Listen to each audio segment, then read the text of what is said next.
नमस्कार। प्रस्तुत है आज का चिंतन। पृथ्वी जलाती थी पाँव और शीश झुलसा रहा था सूरज। न पेट भर अन्न और न रात काटने के लिए बिछावन। झरना मिला उसी का जल पी लिया, और कहीं से कंदमूल फल फूल मिल गए उसी से अपनी क्षुधा शांत कर ली।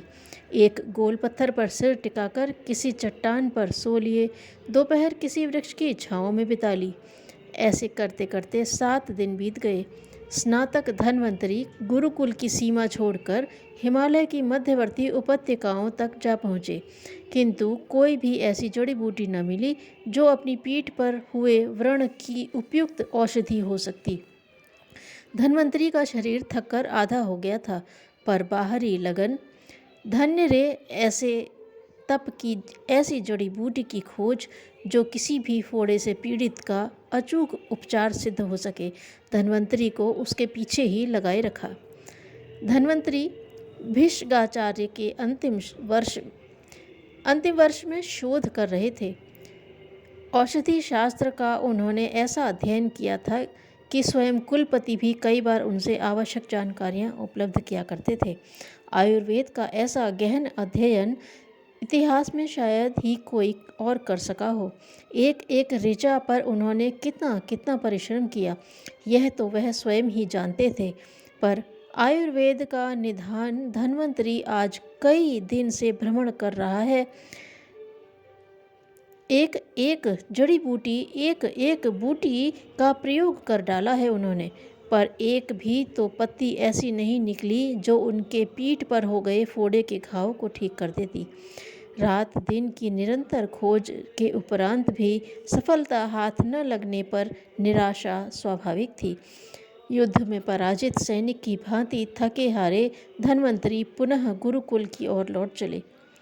वहां तक पहुंचते पहुंचते हजारों जड़ी बूटियों का प्रयोग करके देख लिया, किंतु अंत असफलता ही असफलता। धन्वंतरी को न कोई बूटी मिली और न पीठ का फोड़ा अच्छा हुआ।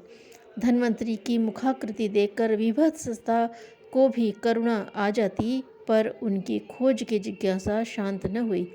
सूखे मुख, रूखे मुरझाए बाल, शिष्य की ऐसी खिन्न मुद्रा देखते ही गुरु की आंखें छलक उठी।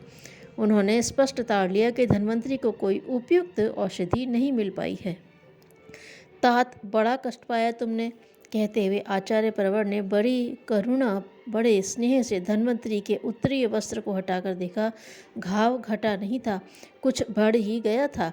उत्तरीय वस्त्र को वैसे ही छोड़कर आचार्य श्रेष्ठ ने कहा, वत्स आओ, मेरे साथ आओ, तुम्हारा उपचार तो यही मेरे पास है। यह कहकर वे आश्रम के दक्षिण दिशा की ओर चल पड़े। थोड़ी ही दूर पर एक बूटी खड़ी थी। गुरु ने उसे तोड़ा, एक पत्थर पर रखकर पीसा और रख कर कहा, वत्स चलो, अब तुम्हारा घाव 2 दिन में अच्छा हो जाएगा।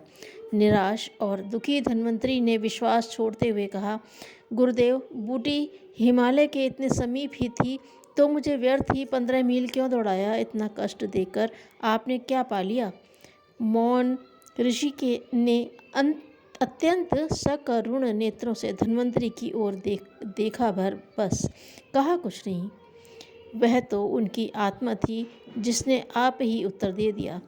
तात, इतनी कठिन साधना नहीं करते तो यह जो हजारों औषधियों का ज्ञान प्राप्त हुआ वह कहाँ से प्राप्त हो पाता? आशा, उत्साह और गति का समन्वय ही जीवन है। इसमें जीवन का अभाव है, जिसमें जीवन का अभाव है वह इन तीनों गुणों से रहित होता है। धन्यवाद।